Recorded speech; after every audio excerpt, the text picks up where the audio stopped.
It's finally time that I talk about this entire Kingdom Hearts missing link situation. If you guys haven't heard by now, on July 19th on 4chan, an anonymous user posted screenshots and a 2-minute clip of a portion of the missing link opening cinematic. And then the very next day, that same user then posted the entire cinematic on 4chan.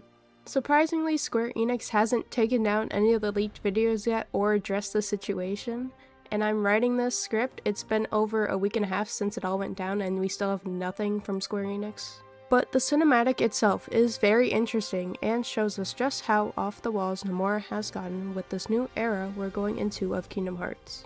I will be discussing interesting scenes that caught my eye in this leak cinematic. So if you don't want to hear what happens in this leak, then I advise you to stop watching this video from this point on because the rest of this video will contain spoilers. Let's get into it. We start off with a big blue portal opening up in the sky, and we see 7 Keyblade wielders in astronaut suits be lowered to the ground. When people were discussing and trying to predict the future of Kingdom Hearts in this new era, I don't think anyone would have expected astronauts to come to Kingdom Hearts. I don't think anyone was gonna see this coming. But we see these 7 astronauts walking around until a member of the group gets pulled away and we see their heart floating away. And as the heart floats away, we can see a dark side with 2 glowing yellow eyes appear in the background.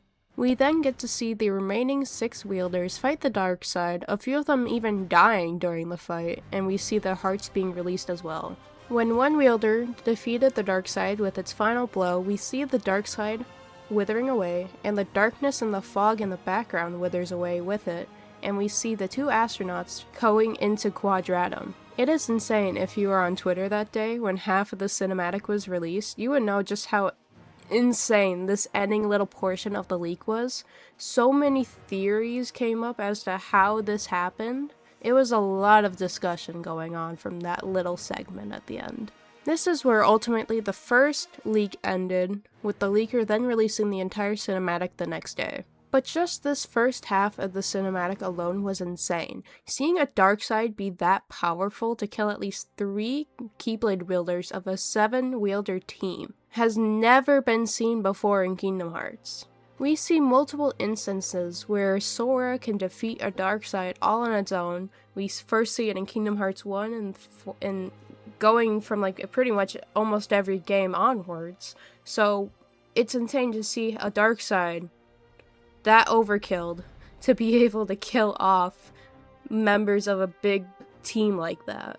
I have no clue on where they could be or how to explain this darkness around them in this place that they seem to spawn into.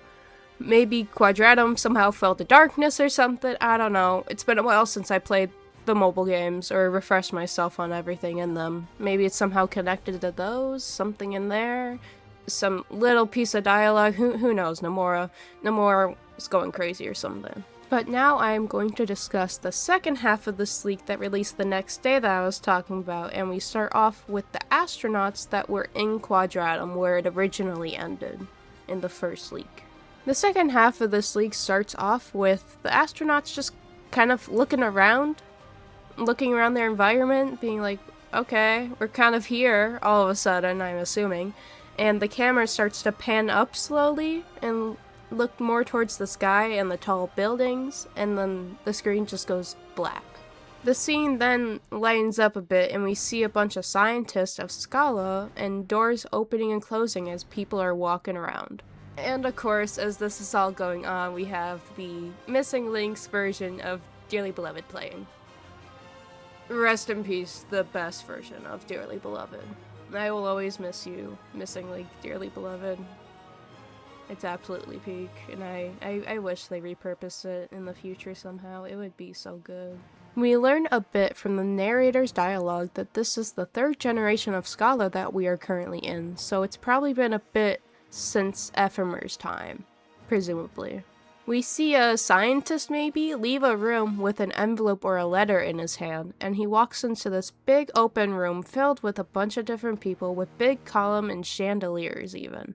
This person walks up to a counter as he hands the girl behind it the envelope. The envelope then gets handed off to a bunch of different people until it reaches this guy, who we all probably know from the recent Kingdom Hearts 4 trailer and who people believe is Sigurd, and is possibly from the end even of Union Cross.